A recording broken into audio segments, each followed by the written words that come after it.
One of the things I often see in the Facebook groups is people that are trying to get their family on board. And they're frustrated because, they're trying to explain to them, it's like, no, no, no, the foods that you're eating, they're poison. How can you not hear this? How can you not understand that this is poison? You shouldn't want to have this food because it's poison.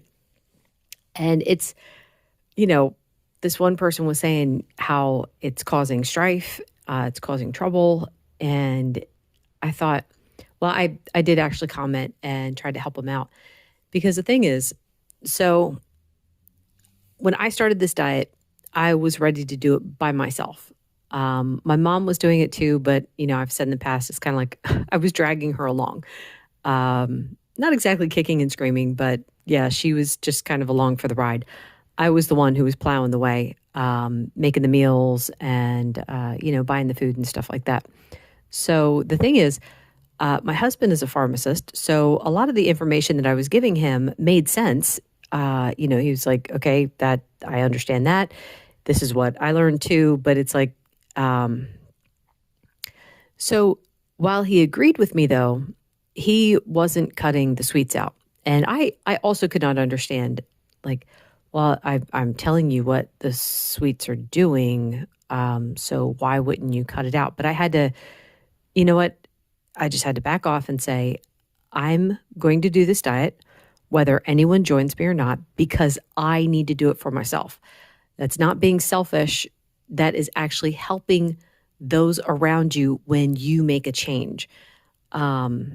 It's an interesting concept because there are people who are like, well, I have to love myself and that's why I'm doing this. Like, no, no, no, you already love yourself.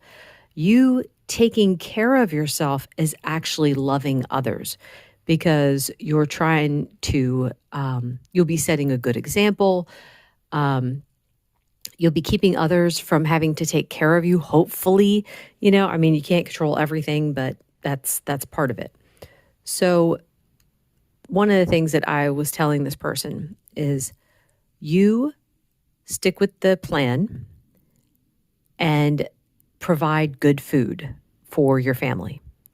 Don't worry about the rest. Just keep giving them the information, but drop your expectations of them applying the information. Because what happens is my kids started paying more attention over time. We're going on 5 years, but they started paying more attention to how they felt and started thinking back to what did I eat? Whereas in the past, it was always like, well, I just feel like garbage and there's no other way around it. I can't help it.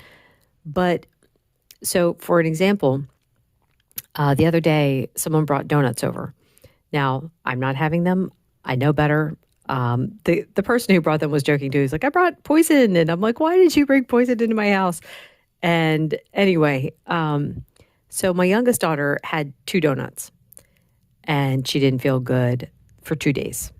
And it's kind of funny because I was like trying to figure out like why she didn't feel good. And then she told me that she had the 2 donuts and I'm like, oh, okay. All right. Well, that makes sense. But she was linking it herself. She understood herself that it was the donuts.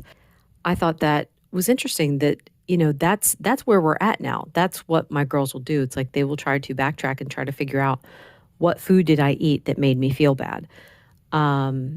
And that's because I've been giving them information now for almost 5 years.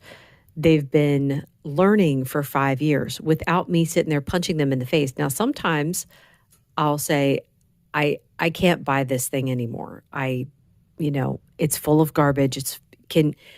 If we can't find an alternative, can you just stop eating it? But I waited until we got to the point where they recognized the garbage for themselves, where they could say, you know what, I have noticed that this food doesn't make me feel very good, so I'm going to stop eating it. So anyway, ice cream is one of those things where when I started this, they were all having a bowl of ice cream every single night. So we don't buy ice cream anymore. My middle daughter was the one who was really sad to see it go, but she'd gotten to the point too where it's like, I just don't ever feel good after I eat it. It kind of gives me a stomach ache. So she understands it's definitely the food. Anyway, I hope this will encourage someone because it's like, don't give up. Don't get mad. Those are the two things right there. If you get mad that that your family's not listening to you, you're going to defeat the purpose. You're going to actually make them dig in and really not want to do what you're hoping that they will do. Try to drop your expectations and just, the whole point is you want to win someone. You can't win someone by having expectations or by being upset. So anyway, that's it for today. Thank you so much for listening. Bye.